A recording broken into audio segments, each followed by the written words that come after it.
नमस्कार, TV9 के digital platform पर आपका स्वागत है। आपके साथ मैं हूं मोहित मल्होत्रा। आइए आपको बताते हैं पंजाब, हरियाणा और हिमाचल प्रदेश की 5 बड़ी खबरें। पंजाब की आम आदमी पार्टी सरकार ने महिलाओं के साथ किए गए अपने चुनावी वादे को पूरा कर दिया है, जिसके तहत अब महिलाओं के खाते में आर्थिक सहायता के तौर पर सीधी धनराशि पंजाब सरकार के द्वारा भेजी जाएगी। जनरल कैटेगरी की महिलाओं को 1000 रुपये प्रति माह, जबकि SC कैटेगरी की महिलाओं को 1500 रुपये प्रति माह के हिसाब से भेजे जाएंगे।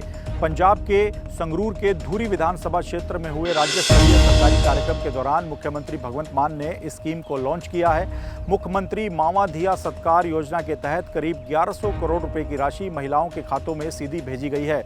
मुख्यमंत्री भगवंत मान ने कहा कि पिछले 3 महीने की राशि के हिसाब से 1000 रुपये प्रति माह जनरल कैटेगरी की महिलाओं को, जो कि 3000 रुपये बनते हैं, जबकि SC कैटेगरी की महिलाओं को 1500 रुपये प्रति माह, जो कि 4500 रुपये बनते हैं, उस हिसाब से ये धनराशि भेजी गई है। और मुख्यमंत्री ने ऐसी महिलाओं को भी आह्वान किया है जिन्होंने अब तक अपना रजिस्ट्रेशन स्कीम के लिए नहीं करवाया है कि वो महिलाएं स्कीम से जुड़ें और पंजाब सरकार जो आर्थिक सहायता दे रही है उसका लाभ उठाएं। इस स्कीम को लेकर मुख्यमंत्री ने कहा कि नियम भी काफ़ी साधारण रखे गए हैं। आप 18 साल से ऊपर की महिला हैं, आप पंजाब की रहने वाली हैं, आपके पास पंजाब का आधार कार्ड और वोटर कार्ड है, तो आप इस सुविधा का, इस स्कीम का फ़ायदा उठा सकते हैं। मुख्यमंत्री ने कहा कि पहले चरण में करीब 1500 करोड़ रुपए से ज़्यादा का बजट इस स्कीम के लिए रखा गया था, जिसमें से 1100 करोड़ रुपए की राशि बुधवार को महिलाओं के खातों में सीधे भेजी गई है। हालांकि इस स्कीम में हुई देरी को लेकर शिरोमणि अकाली दल, BJP और कांग्रेस जैसी राजनीतिक पार्टियां सवाल उठा रही हैं। उनका कहना है कि अब चुनाव सिर पर है तो मुख्यमंत्री को महिलाओं की याद आ रही है, जबकि चुनाव प्रचार के दौरान अरविंद केजरीवाल और भगवंत मान ने इसी चुनावी वादे के आधार पर महिलाओं के वोट बैंक को हासिल कर लिया और पंजाब में सरकार बनाने में सफल रहे। तो फिलहाल इस पूरे मामले को लेकर राजनीति भी हो रही है। विपक्षी पार्टियां कह रही हैं कि अगर आपने महिलाओं को पैसा देना है तो पूरा पैसा, यानी आपकी सरकार के कार्यकाल का जो करीब 50 महीने का वक्त अब तक हो चुका है, उसका पूरा पैसा महिलाओं के खाते में भेजें। तभी महिलाओं के लिए आप ये कह सकते हैं कि उनकी आर्थिक सहायता की जा रही है, नहीं तो ये सिर्फ एक मजाक है, धोखा है और सिर्फ महिलाओं का ब्रेन वॉश करने के लिए चुनाव से पहले इस स्कीम की शुरुआत की गई है। बहरहाल जो बातें विपक्ष कह रहा है उसको आम आदमी पार्टी सिरे से खारिज करती जा रही है। उसने कहा कि इस योजना को लेकर व्यापक स्तर पर काम किया गया है। करीब 45 लाख के आसपास महिलाएं हैं जो कि स्कीम में अब तक अपना रजिस्ट्रेशन करा चुकी हैं और पहले चरण में ही मुख्यमंत्री ने संगरूर का जो धूरी विधानसभा क्षेत्र है, जो कि उनका गृह क्षेत्र भी है, वहां से वो खुद विधायक भी हैं, वहां पर इस कैंपेन की शुरुआत की है। जब मुख्यमंत्री इस कैंपेन की शुरुआत कर रहे थे तो इस दौरान पूरे पंजाब में जिला स्तर पर भी कार्यक्रम आयोजित किए गए। वहां पर भी अलग अलग जगहों पर हर जिले में पंजाब की महिलाएं इकट्ठा हुई और उनके खातों में भी जो बैंक ट्रांसफ़र होकर जो पैसा आया था उसके मैसेज आए। जब मुख्यमंत्री भाषण दे रहे थे इस दौरान वहां पर मौजूद कुछ महिलाओं ने अपने मोबाइल हाथ में उठाकर मुख्यमंत्री को बताया कि उनके खातों में पैसा आना शुरू भी हो चुका है।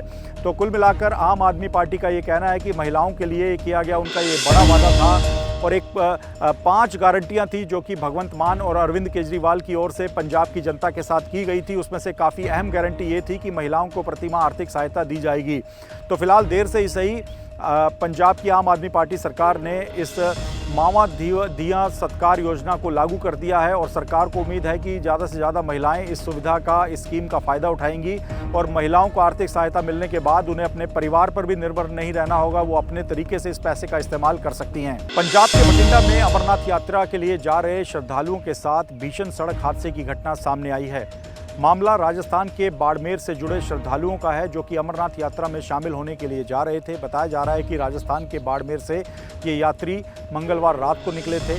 इन्हें जम्मू कश्मीर में 2 जुलाई से शुरू होने वाली अमरनाथ यात्रा में शामिल होना था, लेकिन जब ये लोग पंजाब के बठिंडा के पास बुधवार सुबह करीब 4 से 5 बजे के बीच पहुंचे तो इस दौरान इनका टेम्पू ट्रैवलर सड़क किनारे खड़े एक ट्रक के साथ जा टकराया।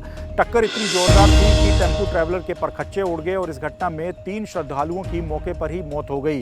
बताया जा रहा है कि राजस्थान से ये 12 लोगों का दल अमरनाथ यात्रा के लिए निकला था। डबवाली बठिंडा हाईवे पर यह हादसा हुआ है।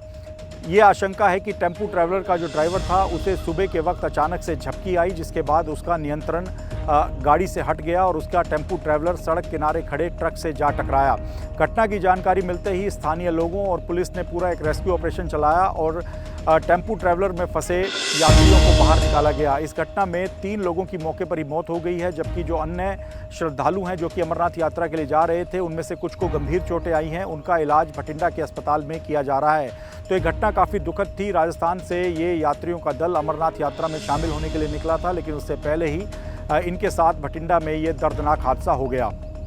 हरियाणा के बहुचर्चित आईडीएफसी फर्स्ट बैंक घोटाले को लेकर लगातार सीबीआई की जांच आगे बढ़ रही है और सीबीआई की जांच के दायरे में अब तक कई आईएएस अफसरों के नाम सामने आ चुके हैं। ताज़ा मामले में सीबीआई ने आईएएस अधिकारी प्रदीप कुमार डागर को गिरफ्तार कर लिया है। प्रदीप कुमार डागर को लेकर जानकारी ये है कि उनकी गिरफ्तारी ठीक उसी दिन हुई है जिस दिन वो अपने विभाग से रिटायर होने वाले थे और रिटायरमेंट के दिन ही उन्हें सीबीआई ने गिरफ्तार कर लिया है।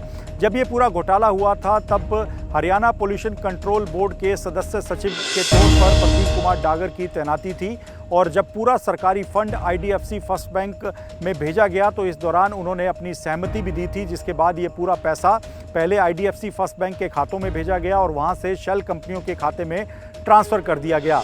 इस मामले को लेकर सीबीआई लगातार प्रदीप कुमार डागर से पूछताछ करना चाह रही थी, लेकिन सीबीआई की जांच से बचने के लिए प्रदीप कुमार डागर अंडरग्राउंड हो गए थे, जिसके बाद से लगातार सीबीआई उनकी तलाश कर रही थी। इस मामले में गिरफ्तारी से बचने के लिए डागर ने अदालत में अग्रिम जमानत की याचिका भी लगा दी थी, जिस पर 2 जुलाई को सुनवाई होने वाली थी, लेकिन उससे पहले ही सीबीआई को उनकी लोकेशन के बारे में पता लग गया और सीबीआई ने उनको गिरफ्तार कर लिया। डागर को लेकर ये बताया जाता है कि जब ये पूरा घोटाला हुआ तब उनको अच्छे से पता था कि ये पैसा किस तरह से private bank IDFC first bank में भेजा जा रहा है और वहाँ से इस पैसे को शेल कंपनियों में ट्रांसफ़र किया जाएगा, लेकिन इसके बावजूद उन्होंने फंड के ट्रांसफ़र होने को लेकर अपनी सहमति दे दी। इस पूरे मामले को लेकर हरियाणा सरकार को पहले से ही प्रदीप कुमार डागर पर शक था और 8 अप्रैल 2026 को प्रदीप कुमार डागर को सस्पेंड कर दिया गया था। उसके बाद से ही लगातार वो पहले हरियाणा विजिलेंस और उसके बाद सीबीआई की पूछताछ से बचने के लिए अंडरग्राउंड हो गए थे। उनकी तलाश की जा रही थी, लेकिन उनके बारे में कुछ भी पता नहीं लग पा रहा था। तो ये एक और बड़ी गिरफ्तारी है। इससे पहले भी कुछ आईएएस अफसरों को सीबीआई ने इसी मामले को लेकर गिरफ्तार किया है। ये पूरा मामला काफ़ी बहुचर्चित रहा। इस पूरे मामले को लेकर हरियाणा सरकार की काफ़ी फजीयत भी हुई थी, जिसके बाद हरियाणा सरकार ने इस मामले की जांच को सीबीआई को सौंप दिया था और सीबीआई की जांच शुरू होते ही तमाम बड़े आईएएस अफसरों के नाम इस घोटाले में सामने आने लगे हैं। फिलहाल प्रदीप कुमार डागर को गिरफ्तार करके सीबीआई ने उनको रिमांड पर ले लिया है और सीबीआई को उम्मीद है कि रिमांड के दौरान प्रदीप कुमार डागर और भी कई बड़े खुलासे करेंगे, जिससे लेकर इस घोटाले से जुड़े जो अन्य कई ऐसे सवाल हैं उनके जवाब सीबीआई को मिल पाएंगे। हरियाणा के पानीपत से हैरान करने वाली तस्वीरें सामने आई है, जहां पर एक सगे भतीजे ने अपने चाचा की पत्थरों से कुचलकर बेरहमी के साथ हत्या कर दी। हत्या की ये पूरी वारदात गांव में लगे सीसीटीवी कैमरे में रिकॉर्ड हो गई। ये घटना हरियाणा के पानीपत के खोतापुरा गांव की बताई जा रही है।